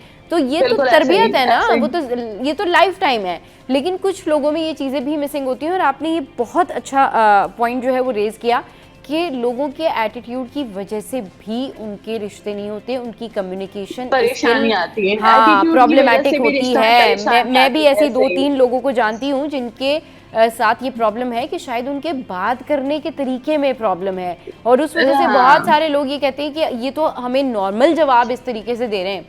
तो ये हाँ, मतलब तो अगर कोई बड़ी बात हुई तो कैसे रिएक्ट करेंगे। तो वो रिश्तों में इस चीज को लेकर ना लोग थोड़े पॉसेसिव हो जाते हैं कि हम जहनी सुकून के लिए शादी कर रहे हैं। अगर इस तरीके की कोई लड़की हमारे घर में आएगी तो वो तो कई सारी परेशानियों का बाइस बन सकती है, सबब बन सकती है। तो वहां पे लोग इस चीज से कतराते हैं, घबराते हैं कि यार ऐसा ना हो कि हम अच्छे के लिए कर रहे हैं शादी और कहीं बुरे में ही फंस जाए। क्योंकि आपने देखा इस तरीके की लड़कियां होती हैं जो कि पूरे निजाम को धर्म भरम कर देती हैं। वो घर ज्यादा चल तो नहीं पाते, लेकिन इसकी वजह से काफी सारे लोग जो है वो समझे सफर करते हैं। हाँ, उसमें बच्चे पैदा हो जाए तो फिर तो और समझे नुकसान है। वो उसमें ये होता है ना मिसेस अली कि जैसे लड़कियों की रिक्वायरमेंट होती है कि नहीं जी ठीक है हम तो अलग घर में रहेंगे तो हमारा एटीट्यूड तो ऐसे ही है। तो इशू ये होता है कि आप अलग घर में रहें, आप ज्वाइंट फैमिली सिस्टम में रहें, आप कहीं भी रहें, ताल्लुक तो आपका बाद में लोगों से ही पड़ेगा ना। अगर आप लड़के की फैमिली से नहीं भी मिलेंगी तो जो आपकी सराउंडिंग में पड़ोसी, आपके जो खुद के रिश्तेदार, आपके खुद के रिलेटिव्स, जो आपकी अपनी पर्सनल गैदरिंग है वो तो है ना, वो भी आपसे इफेक्ट होगी। तो फिर कोई भी आपसे इस तरह से खुश नहीं होगा ना। तो ये बहुत अच्छा आपने पॉइंट रेज किया कि लोगों के अंदर कम्युनिकेशन स्किल भी नहीं होती, इस वजह से भी उनके रिश्ते नहीं हो पाते। और खुद जिस तरह से इससे पहले भी हम बहुत दफ़ा डिस्कस कर चुके हैं कि एक तो वजह ये भी होती है कि अम्मी भी चली जाती हैं, बहनें भी जाती हैं रिश्ता देखने के लिए, लड़के को पसंद आ रही है लड़की, लेकिन घर वालों को पसंद नहीं आ रही है। ये भी बहुत दफ़ा देखा गया। ये होता है आपके साथ जब आते हैं आपके पास क्लाइंट्स? बिल्कुल ऐसे ही। मैंने अभी कहा ना कि आपको अगर वो लड़की को, अब क्योंकि आपको पता है डिसीजन मेकिंग जो है वो कैंडिडेट पहले जो है वो नहीं होता था, इतना पेरेंट्स देख लेते थे, ओके कर देते थे। और यही रिवाज था कि शादी की रात को ही पता चल रहा है कि मेरी दुल्हन कौन है और दूल्हा कौन है। लेकिन अब जाहिर सी बात है जैसे कि हालात के पेश नजर हर माशरा जो है वो वक्त के साथ तब्दील हो रहा है, तो अब डिसीजन मेकिंग में कैंडिडेट्स की इन्वॉल्वमेंट है और अच्छी खासी है कि उनके ही फैसलों से ये फैसला लिया जा रहा है कि भाई बच्चों ने करना है या नहीं करना। और ये ओपनली डिस्कस हो रहा है कि भाई ये एक मैच आया है और इस मैच के हवाले से बताइए कि क्या ख्याल है। तो वहां पे जाहिर सी बात है अगर कैंडिडेट की रजामंदी नहीं है तो बताएं इसको हम कैसे प्रोसीड कर सकते हैं।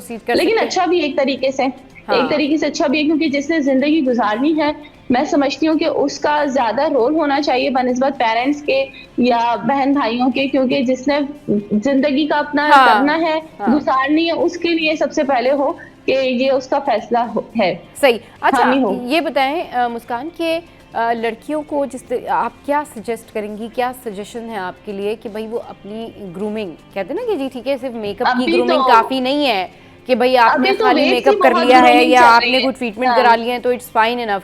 मतलब to get good new life, मतलब अच्छे लोगों का मिलना भी एक नेमत होती है, लेकिन उसके लिए आपको खुद भी अच्छा होना होता है ना। तो आप क्या टिप्स देंगी, आपकी क्या सजेशन है कि उनको क्या चेंजेस करने चाहिए अपनी पर्सनैलिटी? हमारी सजेशन सबके लिए सबा यही है कि हमने 23, 24, 22 साल की लड़कियों को हम इतना ओवरवेट देख रहे हैं, इतना बच्चियों का वजन है कि मैं आपको एक्सप्लेन नहीं कर सकती। और यहाँ पर बच्चियां उस चीज को जो है वो अंडरस्टैंड भी नहीं कर रही और इसी के चलते हुए वो इस चीज को कर रही है कि जी नहीं हम तो ऐसे ही हैं। हम फैमिलीज को इतनी गाइडलाइन दे रहे हैं कि बच्चियों की इस तरीके से वजन को कंट्रोल करें। मतलब हमारी अपनी फैमिली में भी हम ईद पे गए और हमने काफी सारी बच्चियों को काफी टाइम बाद देखा और हमें देखा कि यार उनका तो काफी वजन बढ़ गया है। तो हम इस चीज के ऊपर ये दे रहे हैं रहनुमाई कि भाई इसके ऊपर अभी से काम करें, क्योंकि जाहिर सी बात है अगर वो इनबिल्ट हो गई तो आप उसके ऊपर काम करेंगे भी तो फिर वो अगर छोड़ेंगे तो आप वैसी हो जाएंगे। तो अपनी डाइट प्लान को, अपनी चीजों को थोड़ा कंट्रोल करते हुए चले ताकि आपको रिश्ते के लिए प्रॉब्लम ना आए। मेरी एक रील बहुत वायरल हो रही है कि मोटी लड़की बीवी तो बन सकती है लेकिन मां नहीं बन सकती। तो कहीं ना कहीं आपको फिर आगे जाके फैमिली प्लानिंग में भी इश्यू आता है। तो जो चीज आपकी जिंदगी के लिए बेहतर नहीं है तो उसके फैसले टाइम पे लें ताकि आपकी जिंदगी सुकून में आए। और हर बंदे का रुझान जो है वो पतली दुबली खूबसूरत लड़की की तरफ है बनिस्बत मोटी चबी ठीक है हेल्दी लड़कियों की निस्बत। तो हम इसके ऊपर काम करें। चलें जी ठीक है, बहुत शुक्रिया मिसेस अली, आपने बहुत जो है वो ज़बरदस्त बातें की और जिस तरीके से आपने कहा ना ये गाइडेंस देना बड़ा ज़रूरी है। और मुझे ये भी बताइएगा क्या लोग इसको बड़ा पॉजिटिव लेते हैं आपको कि नहीं ठीक है आप सही कह रही हैं, उनकी बेहतरी के लिए है, या फिर थोड़ा सा आपको नेगेटिव फीडबैक आ रहा होता है? अल्लाह का शुक्र है अभी तो मैंने आपको जैसे कि बता दिया ये सारी चीजें ओपनली। लेकिन हम जब क्लाइंट से बातें करते हैं तो उसको ग्राउंड सेट करके करते हैं, रियलिटी बेस्ड करते हैं ताकि क्लाइंट को वो नागवार ना गुजरे सुनने के ऊपर। और आप यकीन करें बहुत सारे पेरेंट्स थैंक्सफुल भी होते हैं इस गाइडेंस के लिए क्योंकि वो काफी टाइम से रिश्ते देख रहे होते हैं लेकिन उनको ये चीज किसी ने जो है वो गाइड नहीं की होती। तो वो थैंक्सफुल भी होते हैं। लेकिन कुछ लोग जो होते हैं वो हार्श होते हैं। लेकिन जब उनका एक्सपीरियंस होता है, जब वो निकलते हैं डिफरेंट मैच मेकर्स और मैरिज ब्यूरो में ट्राई करते हैं लेकिन उनको अच्छा रिश्ता नहीं मिलता और फिर वो रिजेक्शन का ये रीजन सुनते हैं तो फिर उनके अंदाजा हो जाता है। लेकिन अल्लाह का शुक्र है आजकल काफी अवेयरनेस आ गई है पेरेंट्स में भी, आजकल पॉजिटिवली ये सारी चीजें सुन लेते हैं। आजकल पॉजिटिवली ये सारी चीजें सुन लेते हैं और उनको पता होता है कि हमारे फायदे की बात ही हो रही है। चलो हमारा प्लेटफॉर्म तो गाइडेंस और प्री काउंसलिंग के लिए ही जो है वो शादी ऑर्गेनाइजेशन डिफरेंट लोगों के लिए यूनिक है कि हम लोगों को गाइड कर रहे हैं। वरना आप ये समझे कि रिश्ता चाहिए, ये फीस है और आपने पे करनी है और बस काम स्टार्ट है। तो जो गाइडेंस है ना हमारी, हम उसी के लिए यूनिक है, तो हम उसके लिए कभी भी पीछे नहीं हटते कि वो हमारा पेड क्लाइंट हो अनपेड क्लाइंट हो, हम उसको गाइडेंस लाजमी देते हैं ताकि उसके रिश्ते में आसानियां पैदा हो। चलिए जी, बहुत शुक्रिया, you are doing great work. आपने हमारे शो के लिए टाइम निकाला। यहाँ पर वक्त एक ब्रेक का, ब्रेक के बाद वापस आएंगे, फिर मिलवाएंगे आपको शाह भाई से।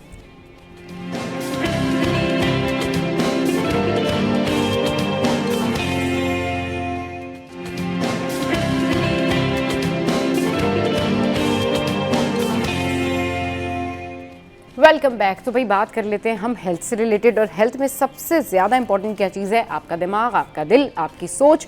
अब क्या होता है कि बहुत सारे लोग इस बारे में जोर ही नहीं देते या इस बारे में कंसिडर ही नहीं करते इस बात को कि भाई आपके ब्रेन को भी ताकतवर होना बड़ा ज़रूरी है, आपके दिमाग को भी ताकत की ज़रूरत है ताकि आप सोच सकें, समझ सकें और अपना हाफजा तेज़ कर सकें। अगर आप स्टूडेंट हैं तो डेफिनेटली आपके लिए आपका हाफजा तेज़ होना बड़ा ज़रूरी है। आप कोई क्रिएटिव काम करते हैं तो आपका दिमागी तौर पर ताकतवर होना बड़ा ज़रूरी है। इस पर बात करने के लिए शाह भाई हमारे साथ मौजूद है। अस्सलाम वालेकुम शाह भाई। Welcome to the show. Good morning, कैसे हैं आप? वेरी गुड मॉर्निंग, अल्लाह का शुक्र। आप कैसे? ठीक है? नहीं, मुझे आपको तो पता ही है कि मैं कैसी हूँ। मुझे तो इस वक्त हुआ हुआ है फ्लू, मुझे इस वक्त हुआ हुआ है जी फीवर, और आज शाह भाई से जो है वो ऑन एयर ही मैंने रेमेडी पूछ लूँगी, लेकिन मैं अपनी बात बाद में करूँगी। पहले हम आते हैं अपने टॉपिक पे कि वो कौन से हर्ब्स हैं और वो कौन से ऐसे हर्बल प्रोडक्ट्स हैं जो कि इम्प्रूव कर सकते हैं मेमोरी को, यानी हाफजे को तेज़ बना सकते हैं, दिमाग को ताकतवर कर सकते हैं और लोगों के लिए बेनिफिशियल हो सकते हैं। मतलब कोई क्रिएटिव काम करता है तो उसको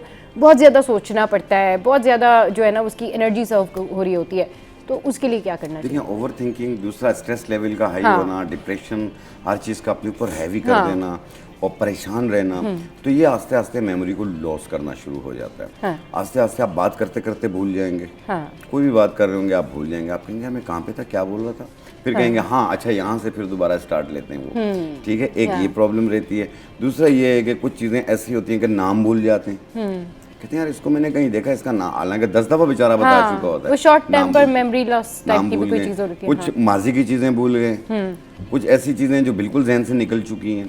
तो और दूसरा पढ़ने में भी प्रॉब्लम हो रही है कि पहले कोई नंबर भी बताता था तो वो याद रहता था, अब तो वो याद ही नहीं होता। ठीक है, तो ये इन तमाम के लिए। और दूसरा जो पढ़ने वाले बच्चे हैं उनके लिए एक ऐसी रेमेडी लेकर आ रहा हूँ जो बच्चे और बड़े सब यूज कर सकते हैं।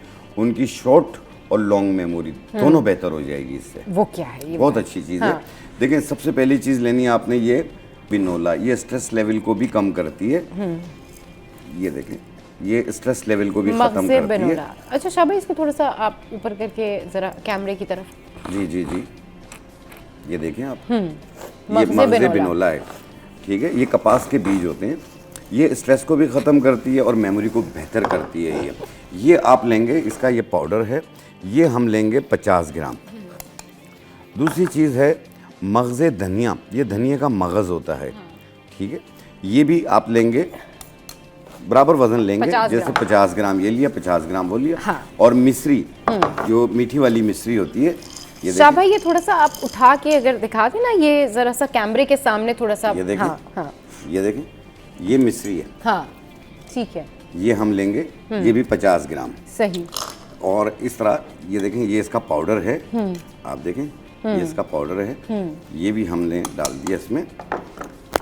ये हो गया तीनों 150 ग्राम। 150 ग्राम तकरीबन 20 दिन यानी 3 हफ्ते आराम से चल जाती है। अच्छा, इस तरीके से बारीक पाउडर बना लें इनको। मुझे दिखाएं सर, ये अगर आप दिखा सकें तो ये देखें, ये है, आप बताते जाइए शाह भाई इसमें क्या है? देखें, इसके अंदर हमने डाला मगज़े धनिया, हाँ, और मगज़े बिनोला, ठीक है, और मिश्री, ठीक है। ये तीनों चीज़ें 50-50 ग्राम लेके मिला के बारीक पाउडर बना लिया। हाँ, एक चाय वाली चम्मच सुबह, एक चाय वाली चम्मच शाम। सही। और बच्चों को जो है आधी चम्मच सुबह, चाय वाली आधी चम्मच शाम, 1 कप दूध या पानी के साथ लें। सही। आप देखें, पहले 2-4 दिन में काफ़ी बेहतरी फील होगी। उसे कुछ अर्सा यूज़ कर लें, महीना यूज़ कर लें, 2 महीना यूज़ कर लें, क्योंकि ये दवा नहीं है, ये तो ग़िज़ा है। ग़िज़ा है, नहीं, यहाँ बिनोला कपास के बीज ये ग़िज़ा है, मिस्री है, आमतौर पे भी खाई जाती है ये। तो आप इसे मामूल का बना लें। अगर डायबिटिक पेशेंट यूज़ करना चाहे तो इसके अंदर मिस्री ना डालें, मिस्री ना, बाकी सब इस्तेमाल कर सकते हैं। बाकी सब इस्तेमाल वैसे हाई बीपी वाले भी ले सकते हैं। हाँ, हाई बीपी वाले भी ले सकते हैं। और इसको कब तक कंटिन्यू करना है? महीना 2 महीना कर लें, महीने 2 महीने तक। अच्छा, लेकिन फर्क कब से पड़ना शुरू हो फर्क तो देखिए, मैंने पहले भी अर्ज किया कि जो चीज़ 7 दिन में काम नहीं करे वो 7 साल में भी नहीं करेगी। आप 7 दिन में काफ़ी बेहतरी आ जाएगी। अगर बच्चों को भी यूज़ करा रहे हैं आधी चम्मच सुबह आधी चम्मच शाम, तो 7 दिन में वो काफ़ी बेहतर परफॉर्मेंस देंगे आपको। फिर इसी रफ्तार से इसको कंटिन्यू रखें, महीना यूज़ करा लें, रोक लें। जब बंद करना चाहें बंद कर सकते हैं, बंद करना चाहें बंद कर सकते हैं। अच्छा, अब जिस तरीके से शाह भाई ने बताया ना, ये बहुत ज़बरदस्त रेमेडी है, ज़रूर आप इसको ट्राई करें और 1 या 2 महीने तक आप इसको ट्राई कर सकते हैं। आप हमें कॉल भी कर सकते हैं और क्वेश्चन भी पूछ सकते हैं। जी शाह भाई, आप क्या कहना चाहूँगा? आपने अक्सर देखा होगा लोग ऐसे कांपते हैं, वो तो बीपी लो आई गेस। नहीं। अच्छा, रशा भी आता है, ऐसे अच्छा, कांपने शुरू हो जाते हैं, या कोई बात सुनते हैं तो कुछ ज्यादा ही कांपने लग जाते हैं। हाँ, अचानक से कोई कुछ ज्यादा ही कांपने लग जाते अचानक से कोई बात हैं, सुनिए और तो दिल की धड़कन भी तेज हो जाती है और घबराहट फील होती है उनको। तो ऐसी सूरत में जिन लोगों को भी ये प्रॉब्लम रहती है, मगज़ चिलगोज़ा ले लें आप। अच्छा, हाँ, थोड़ा सा महंगा होता है, एक 50 ग्राम ही ले लें। 50 ग्राम मगज़ चिलगोज़ा ले लें, 50 ग्राम मिश्री ले लें, इनको मिला के पाउडर बना लें। 1 चाय वाली चम्मच 1 टाइम रोजाना दूध में मिला के लें। आप कुछ दिन यूज कर लें, ये जो घबराहट, कांपना, परेशानियां ये सारी खत्म हो चीजें जाएंगी। आस्ते आस्ते दूर हो जाएंगी। चलिए जी, यहाँ वक्त एक ब्रेक का, ब्रेक के बाद वापस आते हैं, फिर डिस्कशन कंटिन्यू करते हैं। आप हमें कॉल भी कर सकते हैं।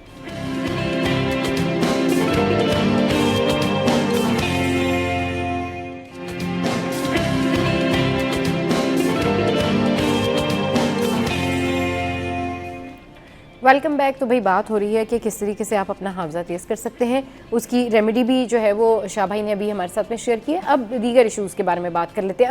अब वायरल इन्फेक्शन है, लोगों को फीवर है, जिस्म में दर्द है, नज़ला है। अच्छा, अब बात करते हैं दायमी नज़ले के हवाले से। शाह भाई, सही टर्म मैंने यूज़ की है?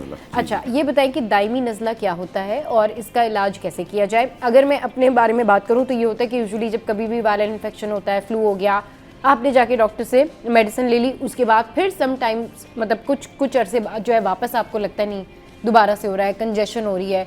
तो ये क्या रीज़न होती है कि मुकम्मल तौर पर लोग फ्लू से या इस तरह की जो इन्फेक्शन है या वायरल इन्फेक्शन से बाहर नहीं आ रहे होते? देखिए, उसकी मेन वजह ये है कि बलगम जमा हुआ होता है। हाँ, ठीक है, नाक बंद हो जाती है और नाक जब बंद होती है तो इसका बोझ सर पे आना शुरू हो जाता है, सर में भारीपन फील होता है। हाँ। कान बंद हो जाते हैं और गले में अंदर हल्का हल्का रेशा गिर रहा होता है। सही। और जब ये रेशा गिरता है ना, इस रेशे के अंदर तेजाबियत होती है जो कि मैदे की तरफ जाती है, मैदे में जलन शुरू हो जाती है। हाँ। पेट फूलना शुरू हो जाता है, आपको गैसें भी बनना शुरू हो जाती हैं। सही। और सम टाइम ऐसा होता है कि जैसे धूल से, मिट्टी से, खुशबू से, बदबू से, किसी भी चीज़ से एलर्जी होती है और एकदम छींकें शुरू हो जाती हैं। ये भी एक नज़ला होता है, इसे भी दायमी भी कहते हैं, लेकिन ये साइनोसाइटिस एलर्जी कहलाती है। सही। तो जिन लोगों को जमा हुआ नज़ला होता है अंदर, इसका असर दांतों में भी पड़ता है, आँखों पे भी पड़ता है और बालों पे भी पड़ता है, बाल भी वाइट होने शुरू हो जाते हैं। तो इनको ठीक करने के लिए आपने 2 जड़ी बूटियाँ लेनी है। एक आपने लेना है बांसा के पत्ते 1 चम्मच और बनफशा के पत्ते 1 चम्मच। इनको 1.25 कप पानी में डाल के आप उबाल लें, 1-2 जोश दे के उतार के छान के गरम गरम पी लें। 1 कप सुबह, 1 कप शाम। आप देखिएगा आपकी नाक खुल जाएगी, बलगम जो है वो हो सकता है थोड़ी देर के लिए बहे ये, लेकिन सब निकल जाएगा ये। और दूसरा ये है कि सर भी हल्का हो जाएगा। सही। और आप इसे 3 दिन यूज कर लें। सही। इंशाल्लाह ताला बिल्कुल ठीक होंगे। अगर आपको अक्सर रहता है ना ये गला नाक बंद हो जाती है, तो हर महीने 3 दिन यूज करें। अच्छा, हर महीने 3 दिन। इससे नींद नहीं आएगी आपको, एंटी एलर्जी से नींद आती है, इससे नींद नहीं आएगी, नॉर्मल रहेगी आपकी नींद। आप जब मुकम्मल ठीक हो जाए आप इससे रोक दीजिए। मुकम्मल ठीक। और दारचीनी वाला जो आप बता रहे हैं? देखिए, दारचीनी वाला ये होता है कि आपका कोई आपके पास जड़ी बूटी नहीं है, कुछ भी नहीं है, आपको नज़ला भी हो रहा है, गला भी ख़राब हो रहा है, बलगम भी आ रहा है, फीवर सा फील हो रहा है, तो दारचीनी 1 इंच का टुकड़ा 1.25 कप पानी में डाल के आप उबाल लें, कहवा बन गया, 1 टाइम रोज़ाना पिए।